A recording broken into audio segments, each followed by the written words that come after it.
Y para analizar esta crisis financiera mundial que este 15 de septiembre cumple un año desde que se hizo oficial, nos acompaña en nuestros estudios en Caracas el economista Jesús Farías. Economista, gracias por acompañarnos a esta hora. Producto de esta crisis financiera mundial, ¿qué balance se puede ofrecer? ¿Cómo ha afectado esta crisis mundial a nuestra América Latina, a sus países y sobre todo al ciudadano común? Buen día y gracias por estar con nosotros. Muchas gracias por la invitación. Sí, precisamente se trata de la peor y más grave crisis que ha experimentado el sistema capitalista en los últimos 80 años.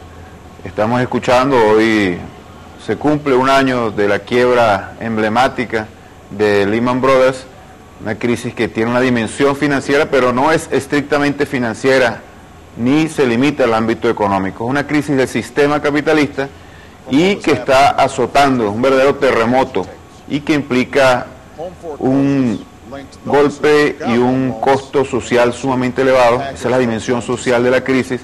Se calcula que 50 millones de personas engrosarán el ejército de desempleados para llevarlo a 250 millones de personas en todo el planeta. El nivel de hambre, de miseria y de pobreza que aqueja a buena parte de la población mundial se ha incrementado. Hay una situación muy crítica en materia alimentaria, de tal manera que la crisis económica ha agudizado la crisis del sistema capitalista y Latinoamérica no ha quedado exento de estos impactos. La economía más agobiada por esta crisis global es sin lugar a dudas México.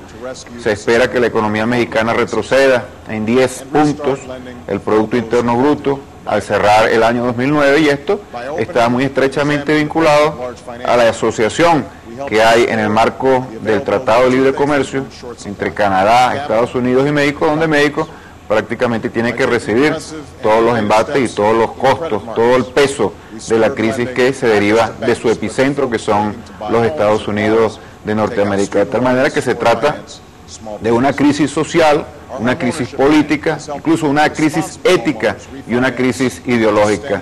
Los teóricos del capitalismo habían dicho que ya prácticamente se había producido una convergencia en los puntos de vista, en los enfoques acerca de la economía y su desarrollo, y más aún habían conseguido fórmulas, aseguraban, para evitar la recesión. Bueno, esta realidad desmonta toda esa tesis y sobre todo entierra, pienso yo, que definitivamente al neoliberalismo como ideología fundamental y hegemónica del capitalismo actual.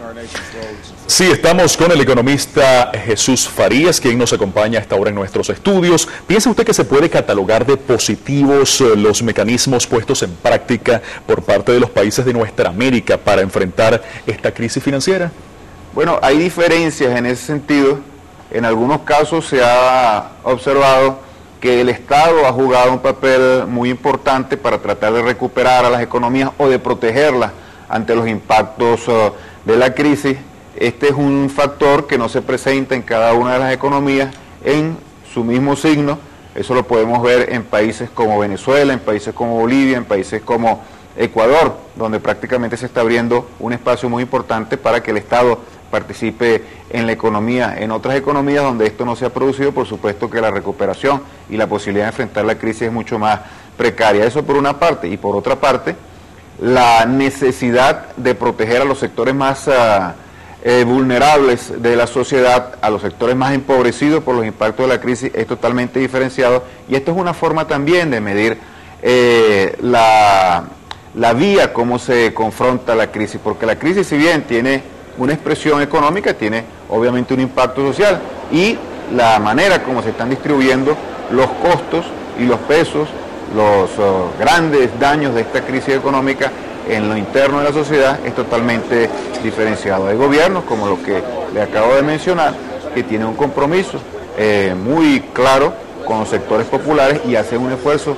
muy significativo para evitar que esta crisis triture a esos sectores económicos y deteriore los indicadores sociales más importantes que habían podido recuperarse en toda Latinoamérica a lo largo de los últimos 6, 7, 8 años. En otros casos, por supuesto, eso no es así, y la crisis se está resolviendo sobre la base de mejoramiento del clima y de las condiciones para el sector privado y para incrementar sus beneficios. Ahora, ¿qué opinión le merece a usted las iniciativas de los grandes países capitalistas que fueron los causantes de esta crisis en cuanto sobre todo a las trillonarias sumas destinadas a los rescates financieros en ese momento cuando se inició la crisis? Mire, aquí se han dado varias cumbres de presidentes de las naciones más desarrolladas del planeta y el tema fundamental estaba determinado por la agenda del capital financiero internacional. Los recursos que se destinaron, se aprobaron y se destinaron, y cada una de esas cumbres estaban dirigidas a recuperar al sistema financiero, a reflotar a la banca internacional, y en ningún momento se tocó el tema gravísimo de las economías subdesarrolladas o atrasadas, en ningún momento se tocó el gravísimo tema social que tiene que ver con el hambre. Hay más de 1.000 millones de hambrientos en un mundo que ha acumulado niveles de desarrollo tecnológico y potencialidades productivas como nunca antes las había conocido la humanidad, de tal manera que aquí observamos que estos gobernantes están actuando como representantes del capital financiero internacional y se están ocupando exclusivamente de los intereses dominantes. No se podía esperar de otra manera, pero esto va a provocar una situación muy difícil para el mundo capitalista. La recuperación de la economía, que en algún momento va a ocurrir, va a ser mucho más larga, va a ser mucho más lenta, va a ser mucho más tortuosa, más difícil, y eso por supuesto va a evitar que los problemas sociales se puedan corregir, problema social tan importante como el desempleo, que es el factor que con mayor fuerza determina la desestabilización social ante procesos de crisis económica como los que estamos viviendo en la actualidad. Y hay otros elementos que son importantes y que determinarán la posibilidad de que la economía mundial pueda recuperarse o no, y que han sido obviados en estas grandes cumbres y también en las reflexiones de cada uno de estos gobiernos. Podemos nombrar rápidamente la insolvencia de millones de familias, fundamentalmente norteamericanas, que asumieron créditos y ahora no los pueden pagar, el elevadísimo endeudamiento que han asumido los gobiernos de esos países y que le impiden endeudarse en una mayor medida para financiar al resto de la economía, y lo que yo he mencionado con mucha insistencia porque es de gran preocupación para la humanidad, los elevadísimos niveles de desempleo.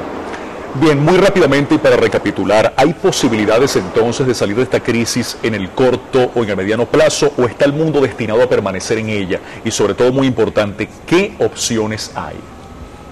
Y hay dos escenarios que se pueden presentar.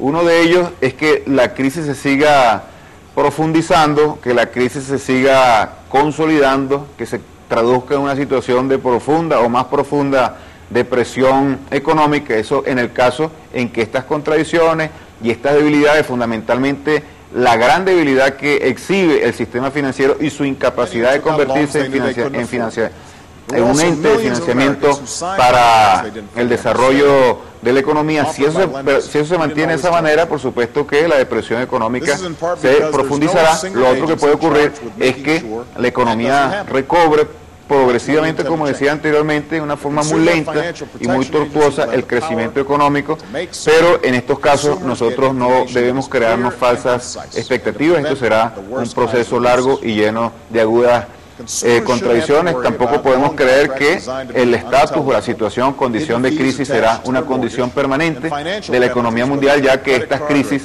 se vienen produciendo desde el año 1825 en forma reiterada, con mayor o menor grado de agudización de las contradicciones y de los problemas económicos y sociales.